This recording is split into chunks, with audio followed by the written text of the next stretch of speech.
शान्ताकारं भुजगशयनं पद्मनाभं सुरेशं विश्वाधारं गगनसदृशं मेघवर्णं शुभांगं लक्ष्मीकान्तं कमलनयनं योगिभिर्ध्यानगम्यं वन्दे विष्णुं भवभयहरं सर्वलोकैकनाथं। प्यारे भक्तों, इस वीडियो में आप सुन रहे हैं पौष मास महात्म्य कथा का अध्याय 13 श्री पद्म पुराण की जय हो।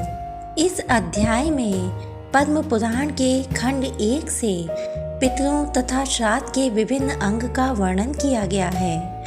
भीष्म जी ने कहा, भगवान, अब मैं पितरों के उत्तम वंश का वर्णन सुनना चाहता हूँ। पुलत्स्य जी बोले, राजन, बड़ी हर्ष की बात है। मैं तुम्हें आरंभ से ही पितरों के वंश का वर्णन सुनाता हूँ। सुनो, स्वर्ग में पितरों के 7 गण हैं। उनमें 3 तो मोती रहित और 4 मूर्तिमान हैं। ये सबके सब अमित तेजस्वी हैं। इनमें जो मोती रहित पितृगण हैं वे वैराज प्रजापति की संतान हैं, अतः वैराज नाम से प्रसिद्ध हैं। देवगण उनका यजन करते हैं। अब पितरों की लोक सृष्टि का वर्णन करता हूँ, श्रवण करो। सोमपत नाम से प्रसिद्ध कुछ लोक हैं जहाँ कश्यप के पुत्र पितृगण निवास करते हैं। देवता लोग सदा उनका सम्मान किया करते हैं। अग्निश्वात नाम से प्रसिद्ध यज्वा पितृगण उन्हीं लोकों में निवास करते हैं। स्वर्ग में विभ्राज नाम के जो दूसरे तेजस्वी लोक हैं उनमें बर्हिषत संज्ञक पितृगण निवास करते हैं। वहाँ मोरों से जुटे हुए हजारों विमान हैं तथा संकल्पमय वृक्ष भी हैं जो संकल्प के अनुसार फल प्रदान करने वाले हैं। जो लोग इस लोक में अपने पितरों के लिए श्राद्ध करते हैं वे उन विभाज्य नाम के लोकों में जाकर समृद्धिशाली भवनों में आनंद भोगते हैं तथा वहाँ मेरे सैकड़ों पुत्र विद्यमान हैं जो तपस्या और योग बल से संपन्न महात्मा, महान सौभाग्यशाली और भक्तों को अभयदान देने वाले हैं। मार्तंड मंडल नामक लोक में मरीचिगर्भ नाम के पितृगण निवास करते हैं। वे अंगरा मुनि के पुत्र हैं और लोक में हविष्मान नाम से विख्यात हैं। वे राजाओं के पितर हैं और स्वर्ग तथा मोक्ष रूप फल प्रदान करने वाले हैं। तीर्थों में श्राद्ध करने वाले श्रेष्ठ क्षत्रिय उन्हीं के लोक में जाते हैं। कामदूत नाम से प्रसिद्ध जो लोग हैं वे इच्छानुसार भोग की प्राप्ति करने वाले हैं।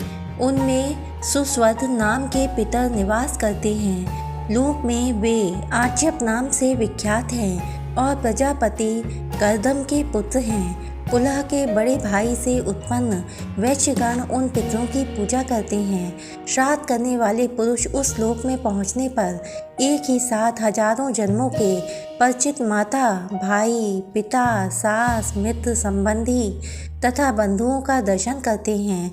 इस प्रकार पितरों के 3 गण बताए गए हैं। अब चौथे गण का वर्णन करता हूँ। ब्रह्मलोक के ऊपर मानस नाम के लोक स्थित हैं जहाँ सोमप नाम से प्रसिद्ध सनातन पितरों का निवास है।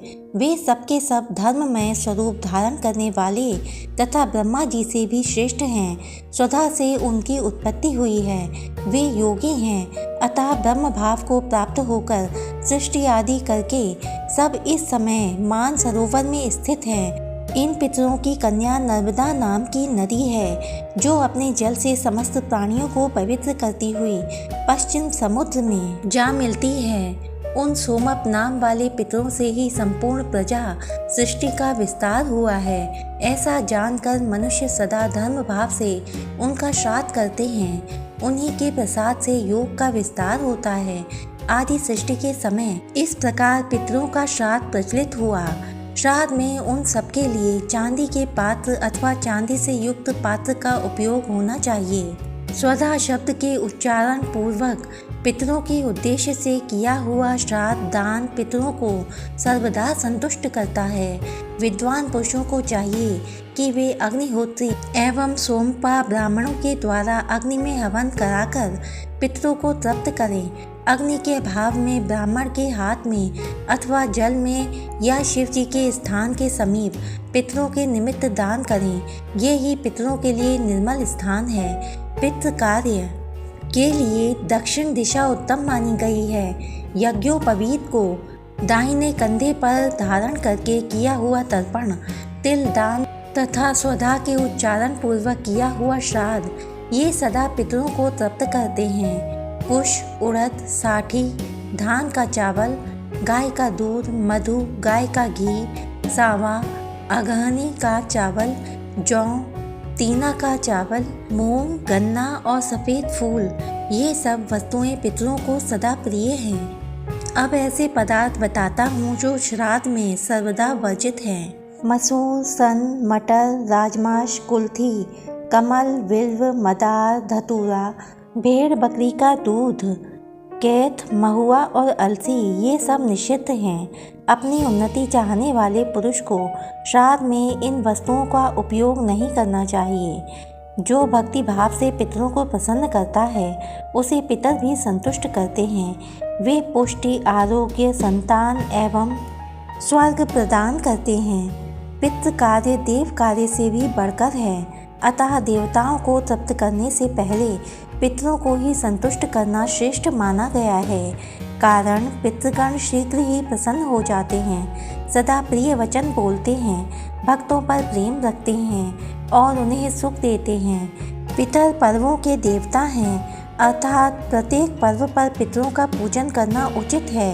हविष्मान संज्ञक पितरों के अधिपति सूर्यदेव ही श्राद्ध के देवता माने गए हैं। भीष्म जी ने कहा, ब्रह्मवेत्ताओं में श्रेष्ठ पुलत्स्य जी, आपके मुँह से यह सारा विषय सुनकर मेरी इसमें बड़ी भक्ति हो गई है। अतः अब आप मुझे श्राद्ध का समय, उसकी विधि तथा श्राद्ध का स्वरूप बतलाइए। श्राद्ध में कैसे ब्राह्मणों को भोजन कराना चाहिए तथा किन को छोड़ना चाहिए। श्राद्ध में दिया हुआ अन्न पितरों के पास कैसे पहुँचता है, किस विधि से श्राद्ध करना उचित है और वह किस तरह उन पितरों को तृप्त करता है।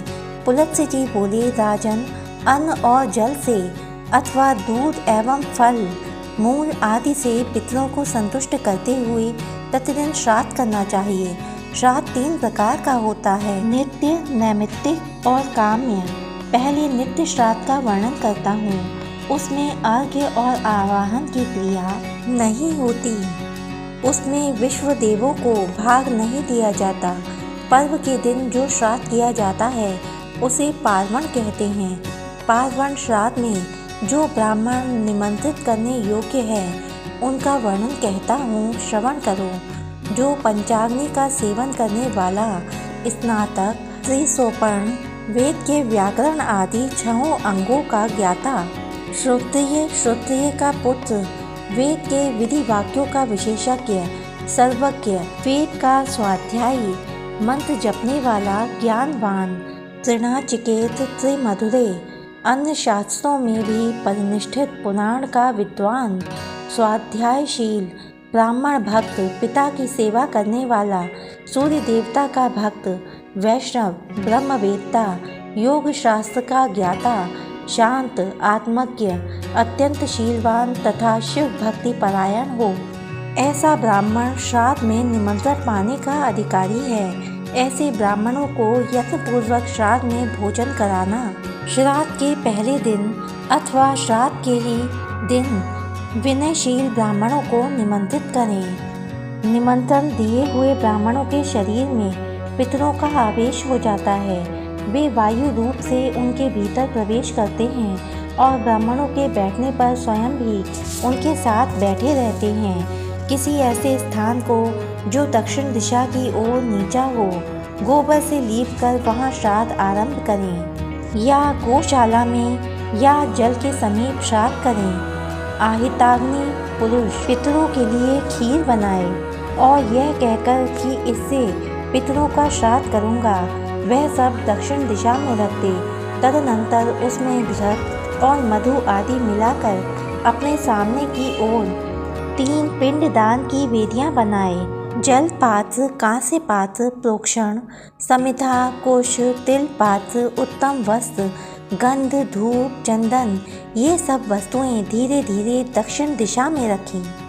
उस समय जनेऊ दाहिने कंधे पर होना चाहिए। ओम नमो भगवते वासुदेवाय। भक्तों, इस अध्याय में आपने सुना श्री पद्म पुराण से सृष्टि खंड से पितरों तथा श्राद्ध के विभिन्न अंगों का वर्णन। इससे आगे की कथाएं सुनने के लिए हमारे चैनल को सब्सक्राइब करें, वीडियो को लाइक करें। जय श्री कृष्णा, राधे राधे।